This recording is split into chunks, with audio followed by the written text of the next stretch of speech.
تو بخاری مسلم میں حدیث ہے، اللہ کے نبی نا بیت اللہ شریف کے سامنے سجدے میں تھے تو ابو جہل کو شرارت سوجھی، شرارت۔ اس نے کچھ لوگوں سے کہا، عقبہ بن ابی معیط تھا، کچھ اور لوگ تھے، کہنے لگا میں ابھی رستے سے گزرا ہوں تو وہاں کسی نے اونٹ ذبح کیا ہے، تو اونٹ کی اوجڑی، آپ نے اوجڑی دیکھی ہے نا، جانور کی اوجڑی بڑی وزنی ہوتی ہے، اس میں گندگی ہوتی، اونٹ کی اوجڑی بڑی وزنی ہوتی تھی۔ کہنے لگا وہاں اونٹ کی اوجڑی پڑی ہے، وہ دیکھو نبی پاک معاذ اللہ سجدے میں ہے، تو معاذ اللہ ثم معاذ اللہ وہ اونٹ کی اوجڑی اٹھاؤ حضور کی گردن پہ رکھ دو۔ تھوڑا سا مشکل سے جمعہ پڑھنا پڑ جائے نا، اور تھوڑا سا مشکل سے پڑھانا پڑ جائے تو ہم دین کے بہت بڑے خدمت گزار بن جاتے ہیں۔ یہ دیکھو سجدے کتنی مشکل سے ہو رہے ہیں، یہ دیکھو سجدے کتنی مشکل سے ہو رہے ہیں، کتنی مشکل سے حضور کے سر انور پر اوجڑی رکھ دی۔ یہ وہ وقت ہے کہ نہ تو چچا ابو طالب ہیں جو پہنچ جاتے، نہ جناب ختیجہ ہیں جو بندوبست کرتی، تو کسی نے نہ جناب ختیجہ کے دروازے کے سامنے منہ کر کے کہا کہ محبوب کے گھر والوں حضور کے سر اقدس پر اوجڑی رکھ دی ہے کسی، اور حضور سر اقدس اٹھاتے ہیں تو تکلیف محسوس کرتے ہیں۔ جناب فاطمہ کہتی پہلا دیہڑا تھا جب میں چہرے پہ کپڑا ڈال کے نہ تو اپنے بابا کے لیے نکلی، فرماتی پہلا دن تھا، میں حرم کعبہ میں پہنچی، حضور کو سجدے میں دیکھا تو چھوٹے چھوٹے ہاتھوں سے میں نے اوجڑی نیچے گرائی، حضور بولے کچھ نہیں، نہ میں نے کوئی بات کی، میں نے حضور کی انگلی کو تھاما اور میں کنویں پہ لے آئی، حضور بھی نہیں بولے، جناب سیدہ فرماتی میں بھی نہیں بولی، حضور بیٹھ گئے اور میں کنویں سے پانی نکالنے لگی، میں حضور کی زلفیں دھوتی جاتی اور حضور روتے جاتے، زلفیں دھوتی جاتی اور حضور روتے جاتے۔ پھر حضرت فاطمہ نے جب حضور کی زلفیں دھو لی تو ہاتھ اٹھائے، کہا اے اللہ جنہوں نے میرے بابا کو تکلیف دی ہے نا ان کو برباد کر دے۔ میں رات روایت پڑھ رہا تھا مشکات سے تو میں حیران ہو رہا تھا کہ یہ عجیب منظر ہے، یہ عجیب منظر ہے کہ جب طائف والے پتھر مارے اور نبی کریم علیہ السلام سے حضرت زید بن حارثہ کہ حضور دعا کریں یہ تباہ ہو جائے، تو نبی پاک کہ نہیں زید میں نے نہیں ان کے لیے تباہی کی دعا کرنی، یہ نہیں ٹھیک ہوتے تو ہو سکتا ہے ان کی نسلیں ٹھیک ہو جائیں۔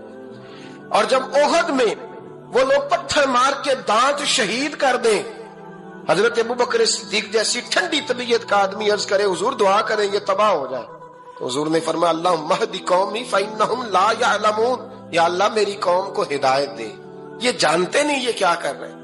حضور نے کبھی بھی کسی کے لیے دعائے ضرر نہ فرمائی، لیکن آج یہ عجیب منظر ہے، شاید یہ واحد وہ وقت ہے کہ جناب فاطمہ الزہرا نے جب کہا نا کہ اے اللہ انہیں برباد کر دے انہوں نے آج میرے والد کو تکلیف دی ہے، حضرت فاطمہ کی دعا سن کے تو حضور نے بھی ہاتھ اٹھائے، کہا اے اللہ جیسے میری بیٹی کہتی ہے نا ویسے ہی کر دے، اللہ کر دے انہیں برباد، فاطمہ جیسے کہتی ہے ویسے، اللہ کرے آپ کو سمجھ آئے میری بات کہ وہاں جہاں شدید تکلیف دی گئی وہاں حضور نے کسی کے لیے ایسی دعا، اور یہاں فرمایا اللہ جیسے فاطمہ کہتی ہے ویسے، اللہ اکبر۔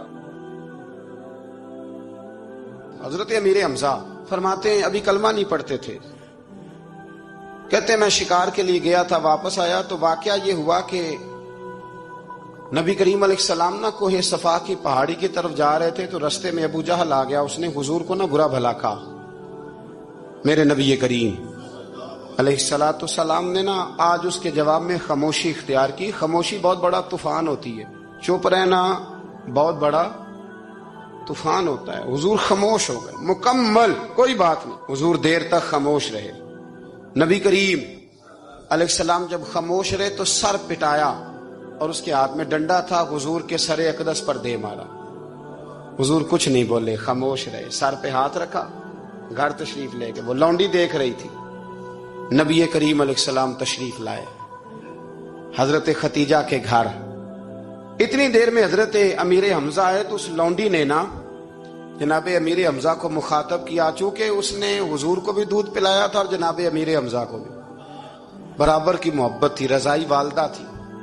حضرت امیر حمزہ کو دیکھ کے کہنے لگی امیر حمزہ کہاں سے آ رہے ہو؟ کہا شکار کھیل کے آ رہا ہوں۔ فرمایا کیا فائدہ تیری بہادری کا، کیا مطلب ہے تیرے اس سارے کارنامے کا، کہا ہوا کیا؟ تو وہ لونڈی کہنے لگی کہ آج میرے سامنے ابو جال نے ڈنڈوں سے اتنا مارا ہے کہ حضور کے سر اقدس سے خون نکل آیا ہے، خون نکل آیا ہے۔ مجھے پتا ہے ابو جہل یہ ظلم اس لیے کرتا ہے کہ محمد ابن عبداللہ کے والد موجود نہیں۔ آج اگر ان کے والد ہوتے، دادا عبد المطلب ہوتے، تو پھر میں دیکھتی تھی کون ان کے قریب آتا۔ کہ لفظ کہے نا تو جناب امیر حمزہ رو پڑے۔ شکار وہیں پھینکا، درخت سے ڈنڈا توڑا۔ ابو جال بیٹھا تھا حرم مکہ میں، کفار کے درمیان ٹولیاں بنا کے وہاں گئے اور زور سے ڈنڈا اس کے سر پہ مارا، اور ڈنڈا مار کے کہنے لگے تجھے شرم نہیں آتی؟ میرے بھتیجے کو لاوارث سمجھتے ہو؟ جرت ہے تو ذرا آنکھ اٹھا کے ایک دفعہ دیکھو، میں تمہاری آنکھ نہ نکال دوں، کرو ہمت اگر طاقت ہے تو بولو۔ اللہ اکبر۔ جب یہ لفظ کہے، جب یہ بات کری تو ابو جال کانپنے لگا۔ کچھ لوگوں نے چاہا حضرت امیر حمزہ کے معاملے میں مداخلت کرنی، پر کہنے لگا چپ کر جو، تمہیں پتہ نہیں یہ شیر بڑا ہے، یہ دلیر ہے، یہ طاقتور ہے، خبردار کوئی بات نہ کرنا۔ اللہ اکبر۔ حضرت امیر حمزہ وہاں سے نہ نکل کے تو سیدہ ختیجہ کے گھر آئے۔ سیدہ ختیجہ الکبریٰ رضی اللہ تعالی عنہا نا نبی کریم کو مرہم پٹی کر رہی تھی۔ حضور نے چچا کا چہرہ دیکھا تو آنکھوں میں آنسو آ گئے۔ حضرت امیر حمزہ بھی روئے اور کہنے لگے بھتیجے خوش ہو جا، میں اس کا سر پھوڑ آیا ہوں۔ اتنی زور سے مارا ہے کہ اس کو ہمت نہیں ہوئی بات کرنے کی۔ حضرت امیر حمزہ کے جواب میں محبوب فرمانے لگے چچا میں ابو جال کا سر پھوڑنے سے تو خوش نہیں نہ ہوتا۔ کہا آپ کیسے خوش ہوتے ہیں؟ فرمایا آپ کلمہ پڑھ جائیں میں خوش ہو جاؤں گا۔ تو حضرت امیر حمزہ کہنے لگے کلمہ پڑھنے سے راضی ہو جاؤ گے، خوش ہو جاؤ گے، بس اتنی سی بات؟ فرمایا ہاں۔ تو کہا پڑھاؤ کلمہ، پڑھاؤ کلمہ۔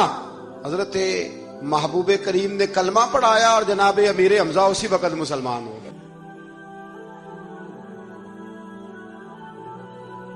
حضرت عبداللہ ابن مسعود کہتے ہیں کہ وہ دعا بھی میں نے سنی، اور پھر میں نے ان سب لوگوں کو جن کے لیے جناب سیدہ نے دعا کی تھی، ان سب کو پھر میں نے بدر میں کٹتے ہوئے بھی دیکھا۔ میں نے ان کی لاشوں پر گھوڑے چلتے ہوئے بھی دیکھے۔ پھر میں نے دیکھا کہ صحابہ انہیں گھسیٹ کر کنووں میں ڈال رہے تھے۔ میں غور سے دیکھ رہا تھا اور ان کے چہرے پہچان رہا تھا۔ تو مجھ سے کسی نے کہا عبداللہ تم کیا غور کر رہے ہو؟ تو میں نے کہا میں غور کر رہا ہوں یہ وہی ہیں سارے جن کے لیے سیدہ فاطمہ نے دعا کی تھی کہ یہ برباد ہو جائے، یہ وہی ہے میرے رسول کریم علیہ السلام کی ہر تکلیف کو جناب فاطمہ نے اپنی تکلیف سمجھا، ہر تکلیف کو۔ جب انسان کے دائیں بائیں کچھ لوگ ہوتے ہیں نا، اس کے دکھ بھی سمجھنے والے، سکھ سمجھنے والے لوگوں کی تعداد لمبی چوڑی ہوتی ہے۔ ہمارے زمانے میں ہمارے ہر آدمی کے ساتھ ذاتی مطالبات ہیں، ذاتی، تو جب تک وہ میرا مطالبہ پورا کرتا رہتا ہے میرا اس سے پیار رہتا ہے، اور جب وہ میری خواہشات پوری کرنی چھوڑ دیتا ہے پھر میرا اس سے کوئی رشتہ نہیں رہتا۔ میرے عزیز حضرت فاطمہ الزہرا کا کمال یہ ہے کہ انہوں نے میرے محبوب کا دکھوں میں ساتھ دیا۔ حضور کی تکلیف پر وہ تکلیف میں آتی، پریشان ہوتی۔ یہاں سے بات چلی 4-5 سال عمر مبارک تھی۔ حضرت فاطمہ کی کل عمر 29 سال ہوئی ہے۔ حضور کی عادت مبارکہ تھی جب سفر پہ تشریف لے جاتے تھے تو سب سے آخر میں سیدہ فاطمہ کے گھر جاتے، واپس آتے تو سب سے پہلے سیدہ فاطمہ کے گھر جاتے۔ مولا علی کہتے ہیں ایک دن میں نے عجیب نظارہ دیکھا، نبی کریم علیہ السلام سفر سے واپس آنے والے تھے۔ میں نے حضرت فاطمہ کو اطلاع دی کہ حضور آج پہنچ جائیں گے، تو انہوں نے گھر سارا صاف کیا، سجایا، سنوارا، کھانا پکایا۔ لیکن فرماتی ہیں جیسے ہی حضور اندر داخل ہوئے نا گھر کے، جناب فاطمہ نے حضور کا چہرہ دیکھا تو ہاتھ پکڑ کے چومنے لگی، اور کہتے ہیں جب انہوں نے سر اٹھایا تو ان کا چہرہ سارا آنسوؤں سے بھرا ہوا تھا۔ رسول کریم نے بیٹی کے سر پہ ہاتھ رکھا، بٹھا لیا، فرمایا فاطمہ بیٹے رونے والی تو بات کوئی نہیں تھی، کیوں رو پڑی ہو؟ عرض کرنے لگی محبوبہ میں بچپن سے دیکھ رہی ہوں محنت کرتے، جد و جہد کرتے، مشقت کرتے، یا رسول اللہ آج آپ آئیں گے تو آپ کے چہرے پر تھکاوٹ کے آثار ہیں، حضور وجود تھکا ہوا ہے۔ یا رسول اللہ میں نے ساری زندگی آپ کو کام کرتے دیکھا ہے، مدینے والے حبیب مجھے بتا تو صحیح کام کب تک کرنا ہے؟ کو وقت آئے گا جب آپ کی کمر بھی بستر سے لگے، کو ٹائم آئے گا آپ گھر میں بیٹھیں من پسند غذائیں کھائیں، حضور کب تک یہ جد و جہد کرنی ہے، کب تک یہ کام ہوگا؟ جناب فاطمہ فرماتی ہیں حضور نے میرے آنسو پوچھے. مولا کائنات شیر خدا فرماتے ہیں نبی کریم علیہ السلام فرمانے لگے فاطمہ تیرے باپ کی ڈیوٹیاں بڑی زیادہ ہیں. جب تک دنیا کے آخری کونے تک دین نہیں پہنچ جاتا اور جب تک اینٹیں اور پتھر بھی میرے دین کا پیغام سن نہیں لیتے اتنی دیر تک تیرا باپ جدوجہد کرتا ہی رہے گا. یہ بڑا مشکل کام ہے. یہ دین کا سفر, یہ دین کی جدوجہد, یہ دین کی تھکاوٹ آپ اپنی مرضی نہیں کر پاتے. لوگ اپنی مرضی کے ساتھ جی نہیں پاتے جو اس رستے کے مسافر ہوتے ہیں. وہ دین کی پراپرٹی ہوتے ہیں, انہیں دین کے مطابق چلنا پڑتا ہے. تو جناب فاطمہ نے وہ سارے رنگ دیکھے رسول کریم علیہ السلام کی حیات مبارکہ کے. پھر یہ ساری کیفیت جب دیکھی نا کہ حضور اتنی محنت کرتے ہیں تو پھر جناب فاطمہ کو میرے نبی کی امت سے پیار بڑا ہو گیا صلی اللہ ہو. سمجھیے گا اس بات کو, امت مسلمہ سے حضرت فاطمہ کو بڑا. امام حسن کہتے ہیں میری اماں سارے کام کرتی تھی گھر کے. اب تو شہزادے ہیں نا ہمارے بچے, کام اور بچی, یعنی بچی میکے سے واپس آتی ہے تو سب سے بڑا دکھڑا یہ سناتی ہے کہ وہ کام بڑا کراتے ہیں. یہی ہے نا دکھڑا, ہاں نہ تو کریں. سب سے بڑا دکھڑا کیا ہے؟ پتہ نہیں کیا کراتے ہوں گے, ہال نہیں چلوا لیتے کہیں یا کچھ چکی نہیں پسوا لیتے, پتہ نہیں کون سا ایسا کام ہے. اور آپ ناراض نہ ہو جانا, میں بھی بیٹی کا باپ ہوں, میں بھی بہنوں کا بھائی ہوں, میں بھی اس بات کو سمجھتا ہوں, لیکن ایک بات ذہن میں رکھنا کہ یہ بات نہیں ہے کوئی کرنے والی کہ سارے بچی کے ماں باپ جمع ہو کے پہنچ جاتے ہیں ہماری بچی جی کام بڑے کرتی ہے. مثلاً کیا کرتی ہے, کیا کرتی ہے وہ؟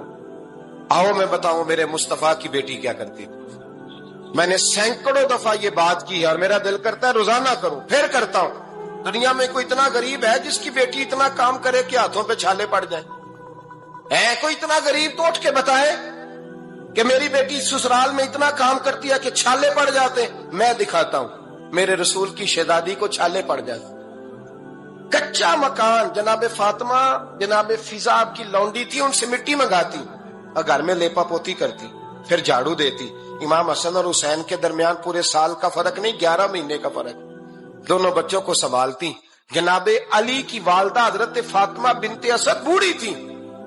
جناب فاطمہ وہ کھول کے نوکری کرتی کہ حضرت فاطمہ بول پڑتی, حضرت فاطمہ بنت اسد بول پڑتی. کہتی بیٹے فاطمہ میرا اتنا نہ خیال رکھا کر, تیرے اپنے بھی بچے ہیں. جناب فاطمہ فرماتی آپ صرف علی کی ماں تو نہیں نا, آپ میری بھی تو ماں ہے نا. یہاں بیٹیاں فلسفہ بیان کرتی ہیں, وہ کہتی ہیں جی کس حدیث میں آیا ہے ساس سسر کی خدمت فرض ہے؟ میں نے کہا کسی میں بھی نہیں آیا. ہم کیا کہہ رہے ہیں, کسی میں بھی نہیں آیا. لیکن یہ تو آیا ہے نا کہ شوہر راضی ہو تو اللہ راضی رہتا ہے. تو اگر شوہر ماں باپ کی خدمت سے راضی ہوتا ہے تو کرو خدمت, اس کو تو راضی کرنا ہے نا, اس پر تو توجہ دو. حضرت فاطمہ پھر چکی پیستی. چکی چکی یہ آسان جملہ نہیں, کہہ جاتے ہیں ہم, سن لیتے ہیں آپ. چکی پیس کر, جو پیس کر اس کا آٹا بنانا, پھر بچوں کے لیے کھانا پکانا. پھر ایک دن کہنے لگے علی آپ کی آمدن تھوڑی ہے, خرچے زیادہ, چرخا نہیں لا دیتے. فاطمہ کیا کرو گی؟ فرمایا تھوڑا سا سود بنا لیا کروں گی, تم بیچ آیا کرنا. چلو میں تھوڑا ہاتھ بٹاؤں گی. یہ ساری ڈیوٹیاں کر کے حضرت حسن فرماتے ہیں پھر عزت والے رسول کی عزت والی بیٹی, پھر شانوں والے نبی کی شانوں والی بیٹی, پھر پاک محبوب کی پاک شہزادی. ساری ڈیوٹیاں کر کے رات کو مولا علی سے کہتی اگر آپ اجازت دیں تو اللہ کو راضی نہ کر لوں. حضرت علی فرماتے فاطمہ جیسے دل کرے. تو امام حسن کہتے ہیں پھر میری ماں مصلی بچھا لیتی, مصلی, اور پھر ساری رات وہ نماز پڑھتی, ساری رات.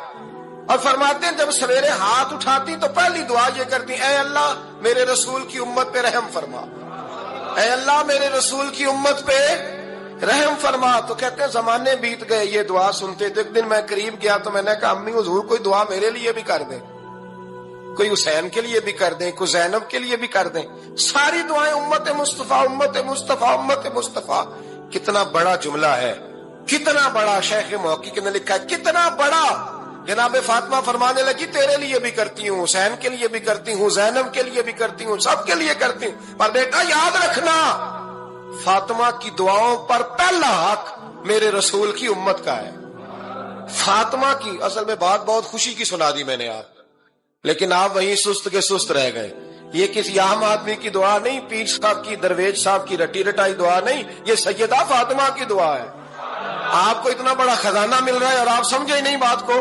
حضرت فاطمہ فرمانے لگی میری دعاؤں پر سب سے زیادہ حق میرے رسول کی امت کا ہے، تو میں یہ حق ہمیشہ ادا کرتی رہوں گی، میں انہیں دعائیں ہمیشہ دیتی رہوں گی. حضرت فاطمہ بڑا پیار کرتی ہیں. امام حسن کہتے ہیں کہ ایک پورا دن گزر گیا، کھانے کو کچھ نہ ملا. اگلی شام آ گئی تو چند روٹیاں کھانے میں ملیں. جوں لائے حضرت علی، جناب فاطمہ نے پیس کے روٹی پکائی. فرماتی ہیں سب کو کھانا کھلا دیا تو اپنی روٹی آپ نے رکھ لی.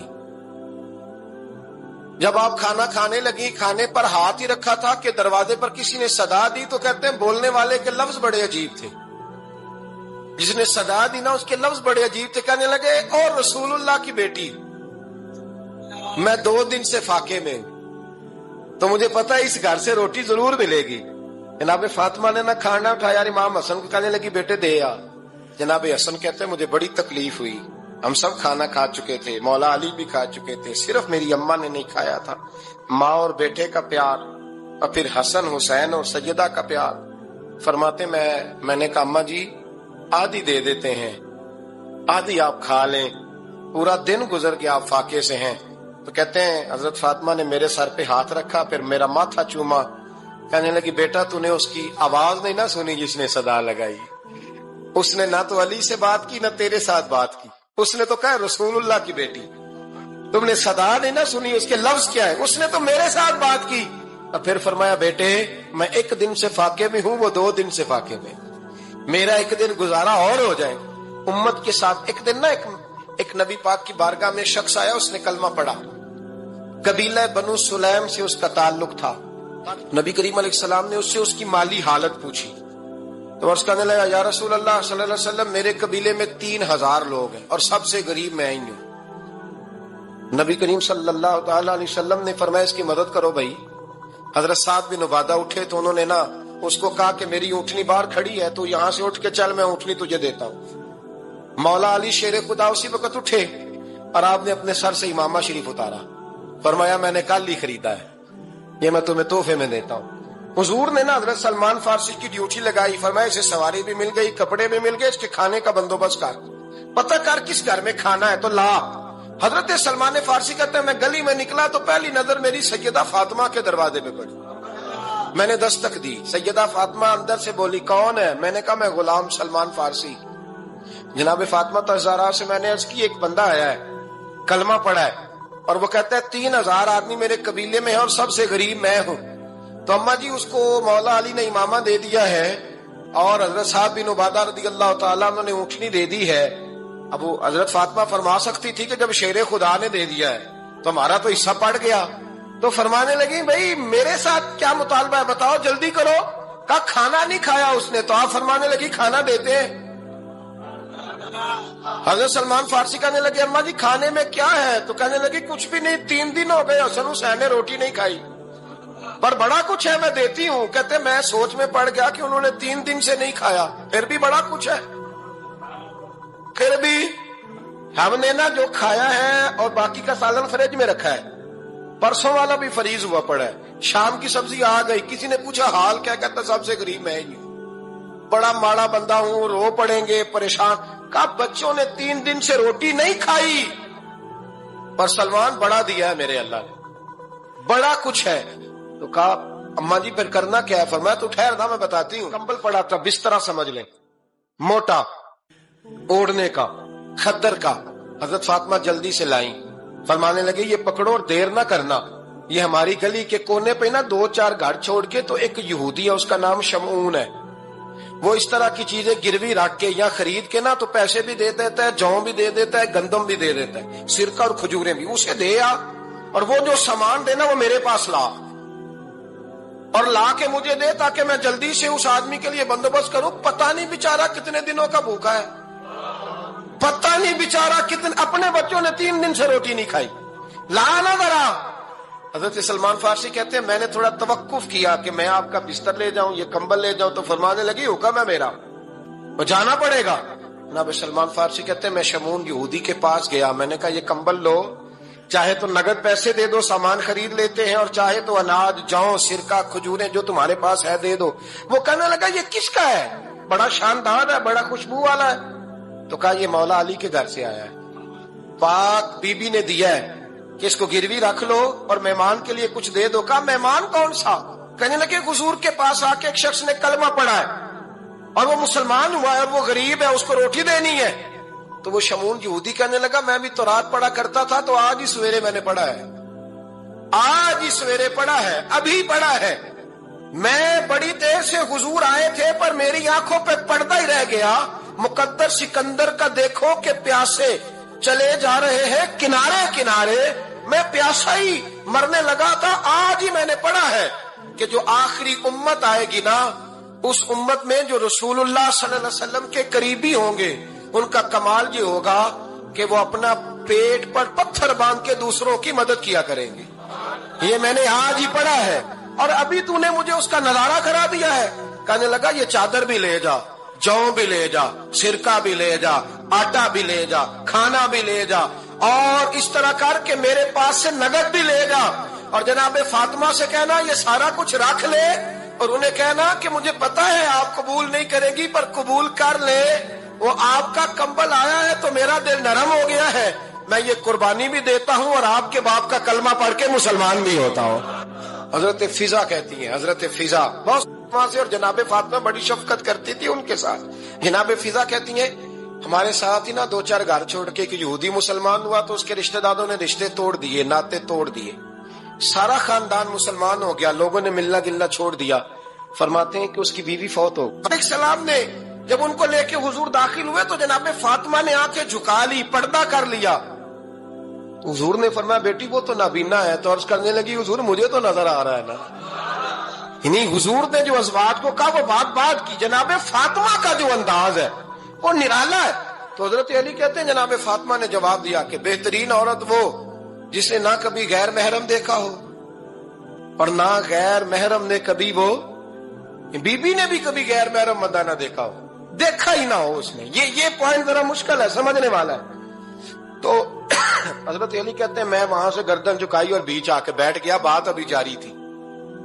حضور نے فرمایا آتا ہے کسی کو جواب؟ تو کہتے ہیں میں نے ہاتھ کھڑا کیا, میں نے کو حضور آتا ہے. تو حضور مسکرا پڑے, فرمایا چل بتا. میں نے عرض کی حضور بہترین عورت وہ ہے کہ نہ کبھی اسے غیر محرم نے دیکھا ہو نہ اس نے کبھی غیر محرم دیکھا ہو. تو حضرت علی کہتے ہیں شاباش مجھے ملنی چاہیے تھی نا. حضور مسکرا پڑے, کہنے لگے میں نے تو پہلے کہا ہے فاطمہ تو بدعت منی, فاطمہ میرے جگر کا ٹکڑا ہے, میں نے تو بڑا پہلے کہہ دیا ہے. تو کہتے ہیں صحابہ میری طرف دیکھنے لگے کہ یہ تو تعریف فاطمہ کی ہونے لگ گئی ہے. تو میں نے کہا کیا کریں, اس محبوب کو بتایا ہے جس کے لیے اللہ نے کوئی پردہ رکھا ہی نہیں, سارے پردے کھول دیے. حضرت فاطمہ کے وصال کا وقت آیا, انتقال کا. تو حضرت اسماء بنت امیس کو بلایا اور بلا کے فرمانے لگی تو مجھے غسل دینا اور سوائے میرے شوہر مولا علی کے کسی اور سے مدد بھی نہ لینا. اور فرمانے لگی میں نے حبشہ کے بارے میں سنا ہے کہ وہاں جب بیویوں کا جنازہ اٹھتا تھا تو وہ لوگ چارپائی کے اوپر یوں کر کے اس طرح کر کے لکڑیاں لگاتے تھے, نیچے باندھ لیتے تھے اور لکڑی میں لچک ہو تو اوپر جا کے پھر اس کو باندھ دیتے تھے تو پردہ بن جاتا تھا. فرمایا میں نے علی کو بتا دیا ہے, تمہیں بھی بتا رہی ہوں, جنازہ میرا رات کو اٹھانا اور لکڑیاں لگا کے نا تو اوپر پردہ کر لینا, میرے وجود پر پڑی ہوئی چادر پر بھی کسی کی نظر نہیں پڑنی چاہیے. رات کو جنازہ اٹھانا اور رات کو مجھے دفن کر دینا. مدینہ منورہ میں حضور کے وصال ظاہری کے 6 ماہ بعد جناب فاطمہ الزہرا کا جنازہ اٹھا. تو مسجد نبوی شریف سے ایک شخص اپنی داڑھی آنسوؤں سے بھگوتا ہوا نکلا. حضرت ابوبکر صدیق نے کھڑا کر کے پوچھا کیوں نبی پاک کے چچا عباس روتے کیوں ہو؟ حضرت عباس کہنے لگے پہلے حضور گئے تھے, اب نبی پاک کی تصویر بھی چلی گئی. کیا ہوا؟ کہ جناب فاطمہ کا وصال ہوا. پھر سے ایک دفعہ مدینے میں رات آئی, پھر سے شام ہوئی, پھر سے جنازہ اٹھا.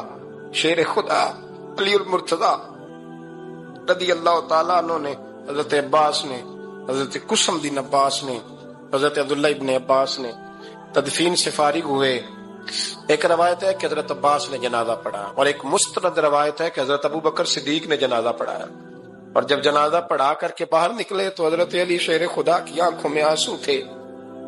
اتنے کالی روتے کیوں ہو؟ مانے لگے صرف فاطمہ نہیں گئی، مصطفیٰ کریم کی امت کے لیے دعائیں کرنے والا ایک بڑا ہاتھ رخصت ہوا ہے، ایک بڑا ہاتھ۔ جناب فاطمہ الزہرا نے 29 سال کی عمر مبارک گزاری۔ میں نے پہلے بھی ایک دفعہ یہ موضوع بیان کیا تھا تو میں نے بات کر دی تھی، کیونکہ میں نے نہیں کی، وہ بات کسی اور کی ہے، کرنی بڑی ضروری ہے۔ علامہ اقبال کہنے لگے، اسرار بے خودی میں لکھنے لگے کہ فاطمہ جو تو نے کیا ہے وہ کوئی نہیں کر سکتا۔ اقبال کہنے لگے، فاطمہ جب تجھے دیکھتا ہوں نا تڑپ اٹھتا ہوں۔ کہنے لگے، اے فاطمہ میرے رسول کریم نے نا میرے پاؤں میں شریعت کی زنجیریں باندھ دی ہیں، اگر مجھے شریعت منع نہ کرتی، حضور پابند نہ کرتے تو میں کعبے کا طواف نہ کرتا، تیری قبر کا طواف کرتا۔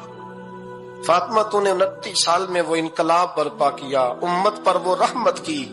علی کے گھر کی ہے عزت، علی سے سنتے، نبی کے گھر کی ہے عزت، نبی سے سنتے ہیں۔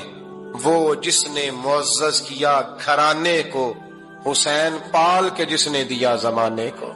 اور میرے اعلیٰ حضرت فرماتے ہیں، سیدہ زاہدہ طیبہ طاہرہ۔ کبھی آپ اگلا فقرہ سنے نے تو بریلی کے امام نے حد کر دی، فرمانے لگے، جان احمد کی راحت پہ لاکھوں سلام۔